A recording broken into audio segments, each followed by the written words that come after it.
Всем привет, с вами я, разоблачитель всея интернета Ложка. Сегодня мы окунемся в настоящую чернуху интернета.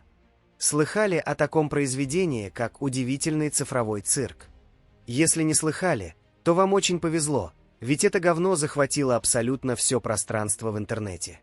И ладно, если сам мультсериал был говном, но его фанатики самые отбитые, слабоумные, недееспособные к жизни люди. Присаживайтесь поудобнее. Мы начинаем. Давайте сначала разберем, что это за говно.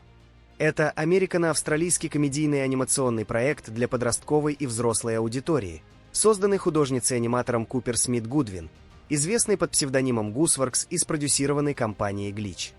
А теперь про неинтересных персонажей. Главная героиня – девушка по имени Помни, которая через VR-гарнитуру попадает в цифровой мир, напоминающий цирковое шоу для детей. Вместе с ней в цирке оказываются еще 5 ебанатов. Рогата, Джекс, Гэнгл, Королер и Зубл.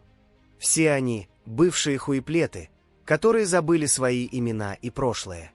Их заперли в цифровом мире, придав новую внешность и дав новые имена. Теперь им нужно выбраться, чтобы их не застрапанили на хуй.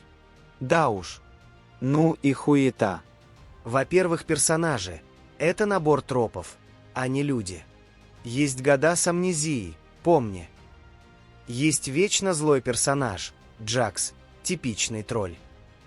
Есть тревожный паникер – Гангел. Есть мамочка-затычка – Кейн, гендиректор безумия, который ничего не решает. Это не глубина. Это стандартный набор ролей для ситкома. Обещан психологический хоррор, а вышла кринжовая комедия.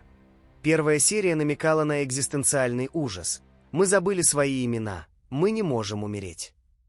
Но вместо раскрытия этой темы, вторая серия «С горой сладостей» — это тупой роуд-муви с шутками про говно и фальшивую смерть. Баланс между ужасом и юмором провалился в сторону розового и глупого. Кейн раздражает больше, чем пугает.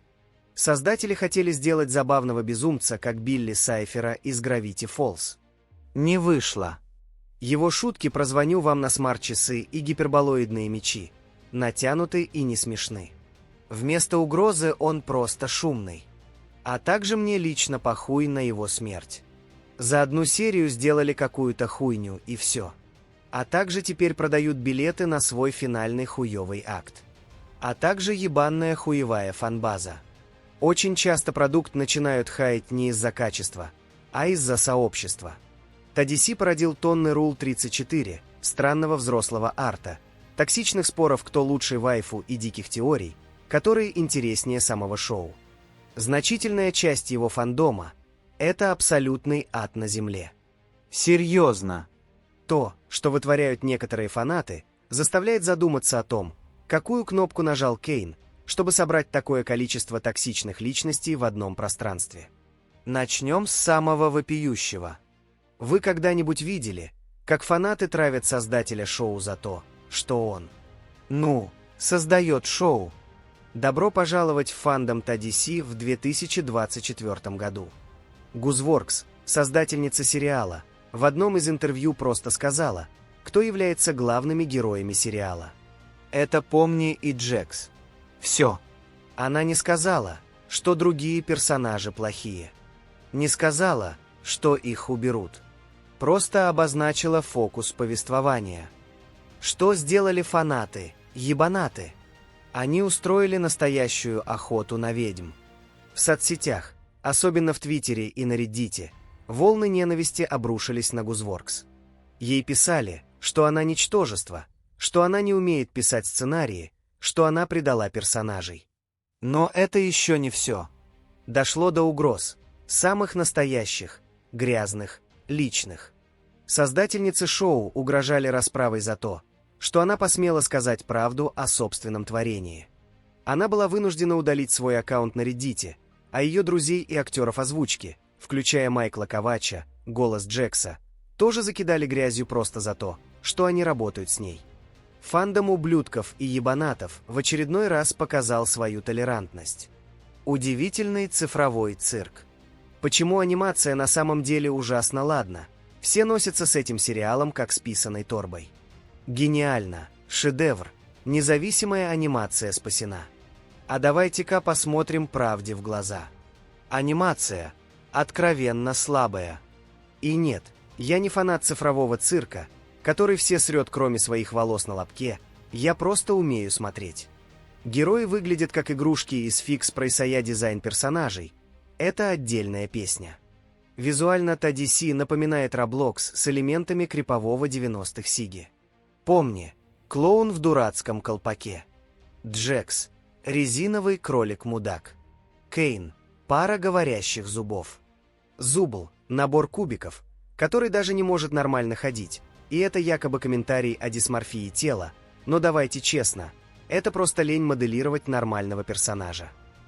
Да, у каждого дизайна есть какая-то идея.